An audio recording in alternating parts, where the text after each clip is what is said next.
Hi, I'm Courtni StarHeart, and I'm here to give a little information on the classes I teach.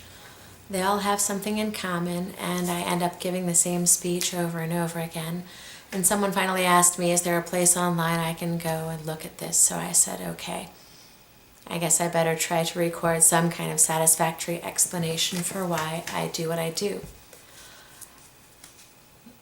When I first came to the Southwest and I was looking for a Native American elder who carried ancient traditions, I found Patricio Dominguez, and one of the first things he said to me was that it's really all about consciousness.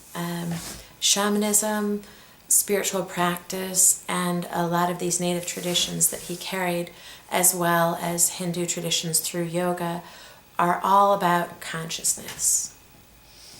And this is a really slippery subject matter to talk about because it's unquantifiable. It's something that you can't really measure except by people's experience and their response to ceremony and different spiritual practices. So it's not something that many people like to talk about at the university. And in fact, I gave up a doctoral program at one point because I was not going to be able to study whatever really interested me. I didn't know what to call it at the time. But Patricio gave me this information. He explained that we're not just one thing. Most human beings have forgotten or don't know or weren't taught that we're actually a combination of two things, light and matter. And so we have an animal body, essentially, that's like a cat or a dog or a horse, but of course more evolved because it's been hybridized with light. So what happens is light is the part that informs, that organizes, that gives a higher perspective and enables the human body, the physical part, to be more than what a cat or a dog or a bird can be. I'm not putting down any of our relations in nature because they're great, because they still have their original instructions, which were, fairly simple. A bird will always do what a bird does, and a dog will do what a dog does. And left to its own devices, man will also do what its animal nature suggests. A lot of that is ego-driven. Ego's not a bad thing. Ego's a good thing. It protects us from getting into trouble. But the problem with the ego, which is the part that actually kind of governs the body in the absence of light, it's this fear-driven thing. Something bad could happen to me. I could get into trouble. I could get harmed, so on and so forth. A lot of it has to do with protecting, and that kind of implies this position of defending from attack, which means that we're kind of locked into a fear-based mentality if we're dealing with ego and body. But once you bring consciousness in and you bring light in, then we're talking about something else.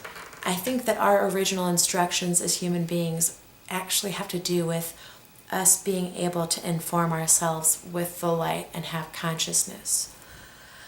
So you have hue, light, and you have man, body. Behind me here is one of the tools that I use, actually two of them, the Tree of Life, which is a map of consciousness, and it'll give you an organizing system, basically, for different types of light and consciousness. The greatest virtue that we can achieve in the body is to be able to discern between what's good for us and what's bad for us, what's, vanilla and chocolate, differentiation by using a physical vehicle.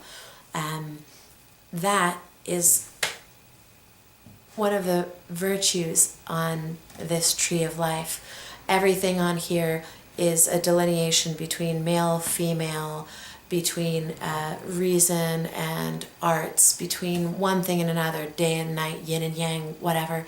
It's an organizing system.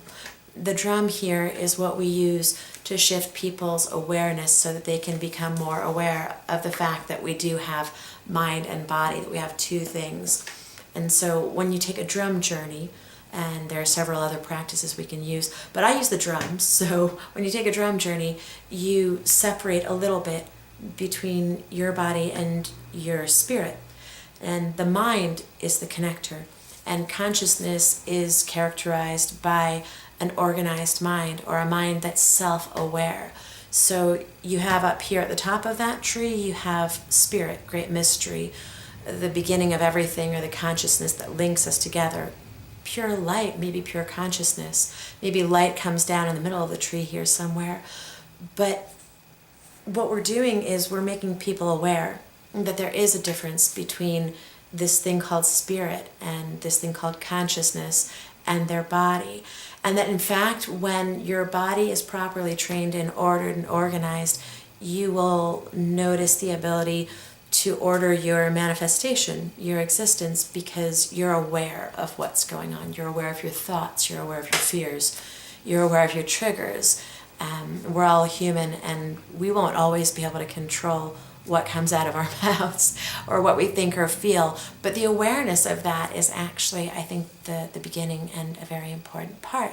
So what we're doing is creating that awareness, this consciousness. So I've explained a little bit about why I do what I do, and I've given one example, and I've given you a picture here of the map.